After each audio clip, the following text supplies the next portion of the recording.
আসসালামু আলাইকুম সুপ্রিয় দর্শক দূরে এবং কাছে যে যেখান থেকে আমার আজকের ভিডিওটি দেখছেন, আশা করছি আল্লাহ তাআলার অশেষ রহমতে আপনারা অনেক অনেক ভালো আছেন। আলহামদুলিল্লাহ আমিও ভালো আছি।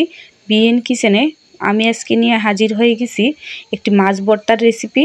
আপনারা যে কোনো মাছ দিয়ে এই মজাদার ভর্তাটি বানিয়ে খেতে পারেন। এই মাছ ভর্তাটি গরম ভাতের সাথে খেতে ভীষণ ভালো লাগে। একবার যদি না বানিয়ে খান তাহলে আপনারা এই ভর্তাটার টেস্ট বুঝতে পারবেন না।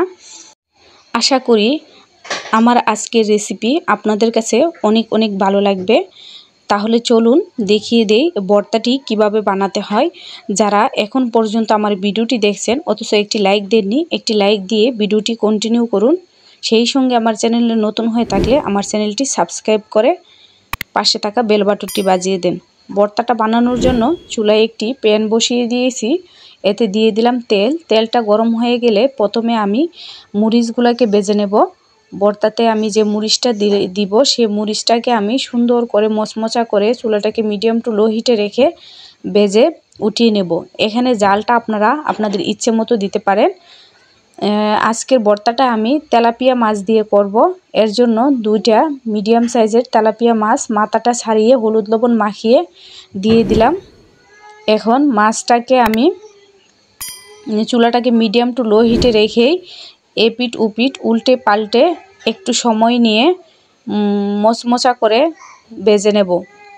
চুলাটা হাই হিটে রেখে মাছটাকে ভাজলে মাছটা ভিতরে কাঁচা থেকে যাবে, হবে না। সেই জন্য বললাম চুলাটাকে মিডিয়াম টু লো হিটে রেখে মাছটাকে ভাজতে হবে একটু সময় নিয়ে।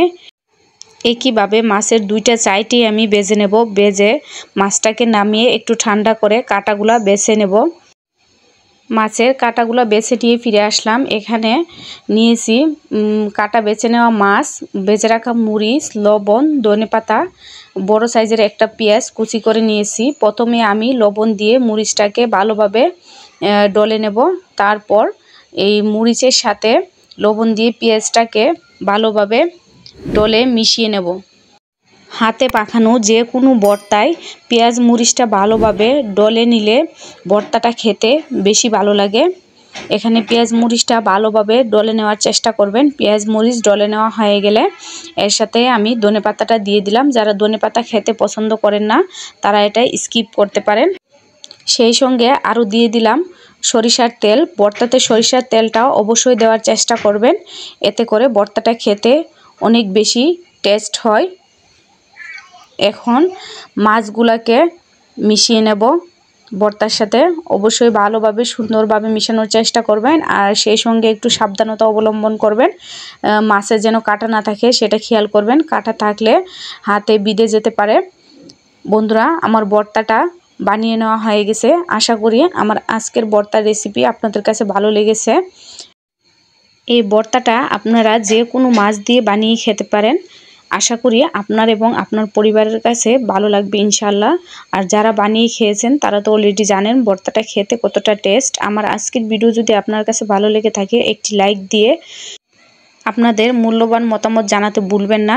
সেই সঙ্গে যদি আমার চ্যানেলে নতুন হয়ে থাকেন আমার ছোট্ট চ্যানেলটি সাবস্ক্রাইব করে পাশেই থাকবেন। আশা করি দেখতে দেখতে ভালো লেগে যাবে। বিদায় নিচ্ছি আজকে। কথা হবে অন্য কোনো ভিডিওতে অন্য কোনো রেসিপি নিয়ে। ততক্ষণ ভালো থাকুন, সুস্থ থাকুন। আল্লাহ হাফেজ।